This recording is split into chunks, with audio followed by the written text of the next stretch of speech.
morning to the audience. Welcome to our show, Love Cupid.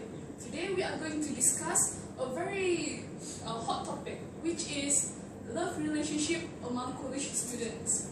Today we have three experts. The first expert is Professor Koo from Department of Psychology, UKM. The second expert is Professor Ng from Counseling Department, UKM. And the third one is Professor Wong, Love Expert from UKM. Good to have you all here, doctors, professors. Okay, now let us, to continue our show, let us choose one of the lucky couple from the audience. Okay, what about the cute Chinese couple over there? Come here.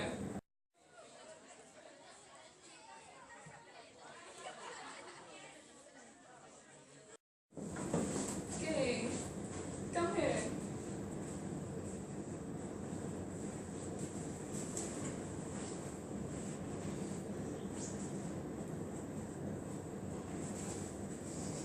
Okay, so good to have you here. May I know your name? My name is LMCE. Okay, what about you? One. Oh, so, are you married? No. So you are in a relationship. Yeah. So how long have you been together? 4 years. 4 years. That's nice. Okay. To continue with the show, let us proceed with the first question.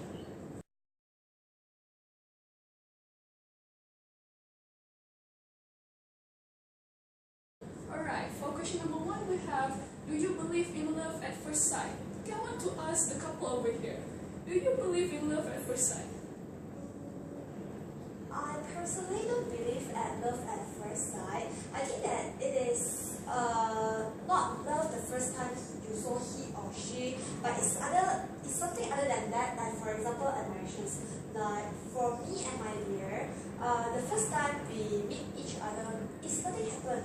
But after we work each other, we work together in clubs or societies, then only I can saw the inner part of him and started to fall in love with him. Okay, so do you agree with her opinion? Of course.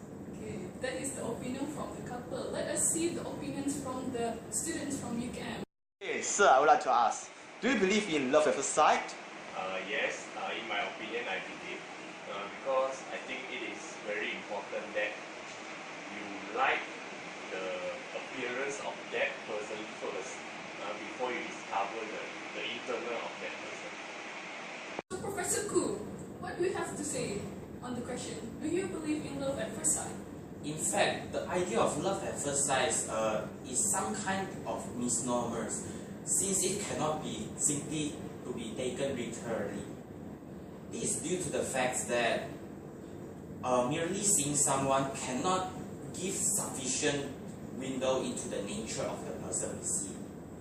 So, besides, we also usually judge the persons during our first sight. As the saying goes, judge the person by its cover. Hence, we will be easily attracted by the opposite gender. Besides, we also usually rate someone at the first sight. As the saying goes, judge a person by its cover. For example, when encountering with someone who is beautiful or handsome, he or she might simply say he or she want to fall in love with them. This is totally unreasonable. And how can you say that? How can you say the difference between liking and loving someone? Liking someone or even liking someone a lot is different from loving someone. Love needs time to cultivate, and merely seeing someone at the first sight does not give sufficient time to know the person well. Hence, for my opinion, I think that love at first sight is just applicable for some people, but not all of us. So we are done with question number 1. So let us proceed with question number 2.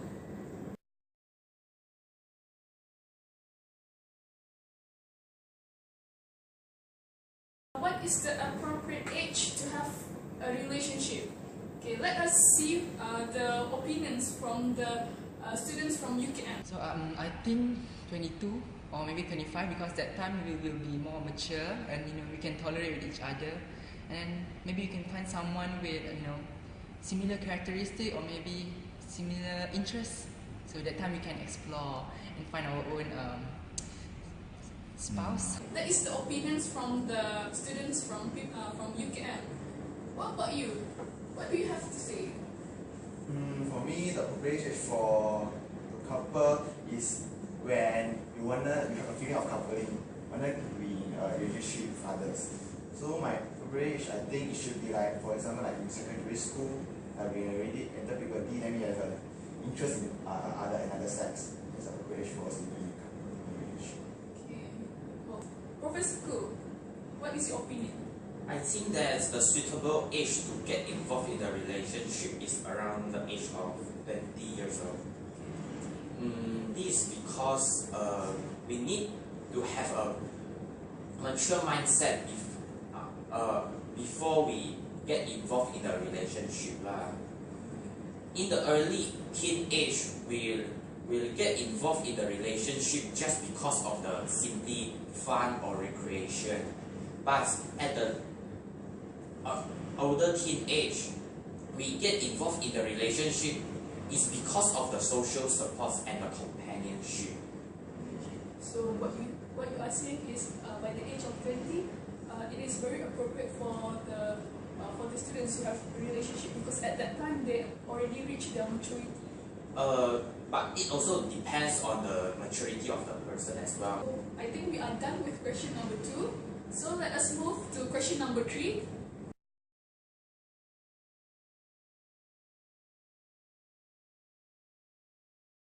Question number 3, we have about early marriage. That is a very wonderful question. So we already discussed about the love at first sight and the appropriate age to have a relationship. Now let us discuss more about early marriage.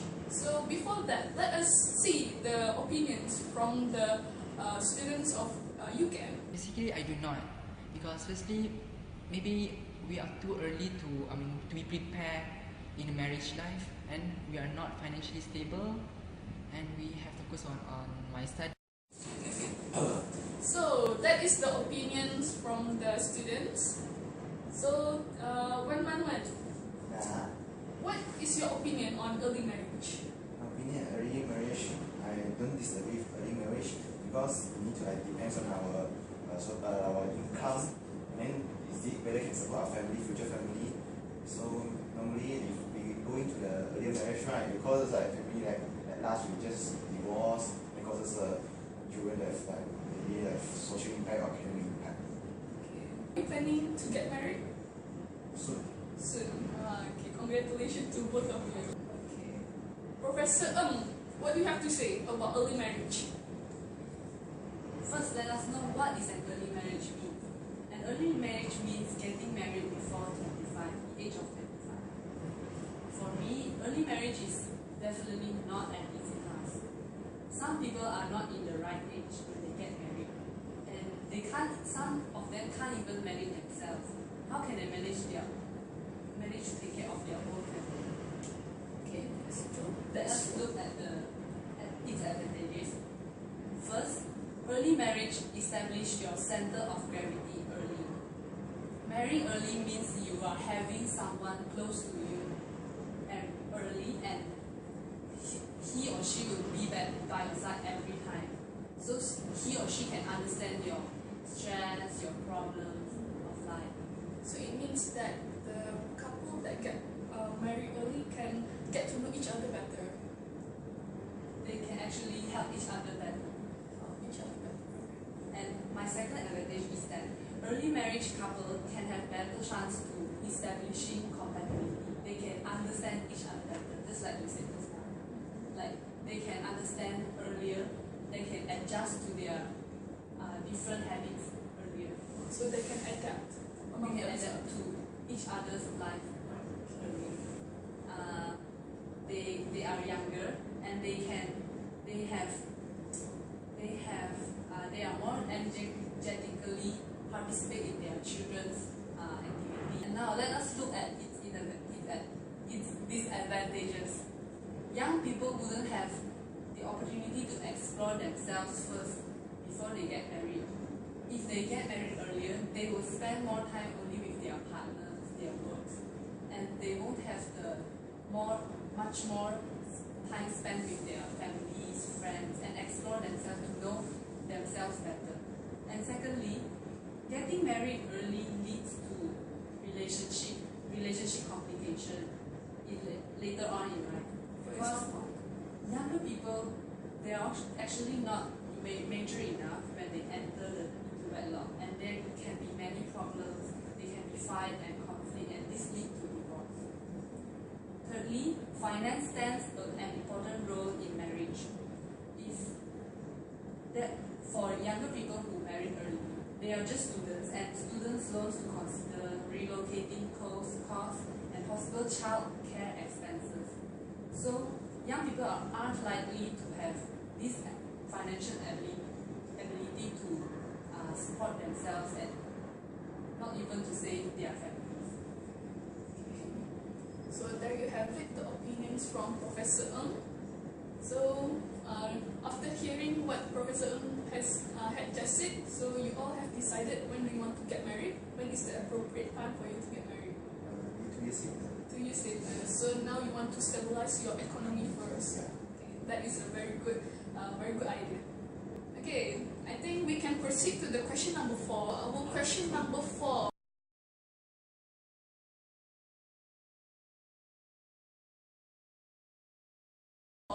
It's about how do you manage your time in love, study, work, and also your relationship between your parents and friends. Let us hear the opinions from the students of UCAM. To a UC student like me, I think that time management is really important. And take me as an example. I spend most of my weekdays with my girlfriend and studies, and my weekend for my family. So I think that that's a perfect balance. That is the opinions from the students of UCAM. So Yuan Xin, what do you have to say? How do you manage your time with your study, your love life, your work, and your relationship between your parents and friends? I think that it is an excuse for people who are in relationship to claim that they have no time in other stuff. For example, like family and friends. Like for me, even I have in relationship with him for 4 years, and I don't think that 4 years. Yes, and I really have time to do my stuff. I have time with my family. I can do revisions. I can study, and I still got other times to go outing with my friends. So I think to be in a relationship should not be made as an excuse for lacking of time, but it's like due to your time management problem. Yeah, so you are very clever that you can manage your time. What about you? Me too. Oh, you also can manage your time. Okay, let us ask Professor Wong.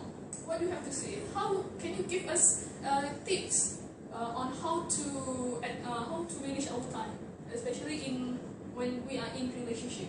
Okay, nobody ever said that study was easy, and it's not true to say you will got the study success if you throw the relationship in the mix.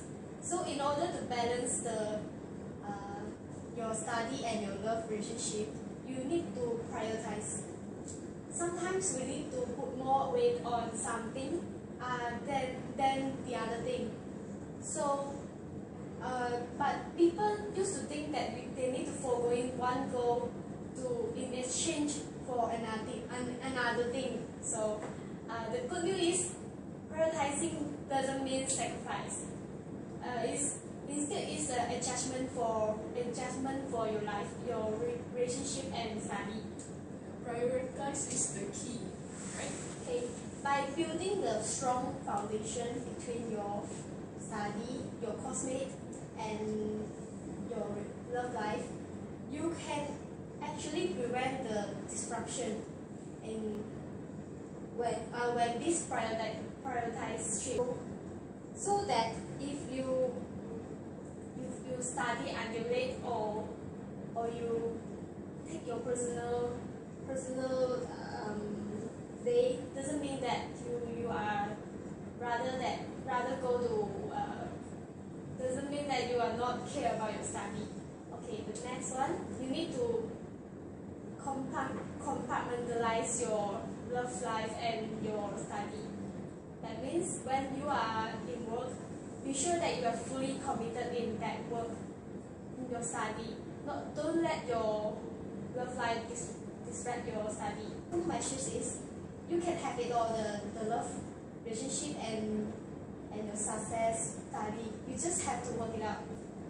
Balance is a spice of life. So, in a nutshell, we need to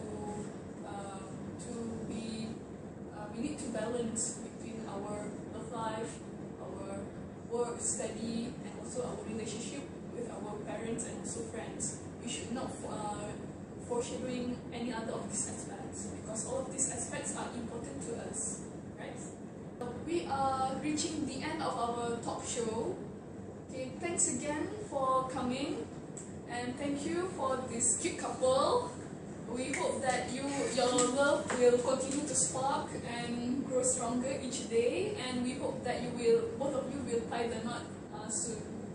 Okay, don't forget to send invitation letter to us, okay? Okay, and thank you so much for the experts, Professor Koo, Professor Ng, and also Professor Wong. Okay, now I think that is the end of our show. I am Madana binti Madan, the host of Love Cupid, and we would want to close our discussion, love relationship among college students. Okay, thank you.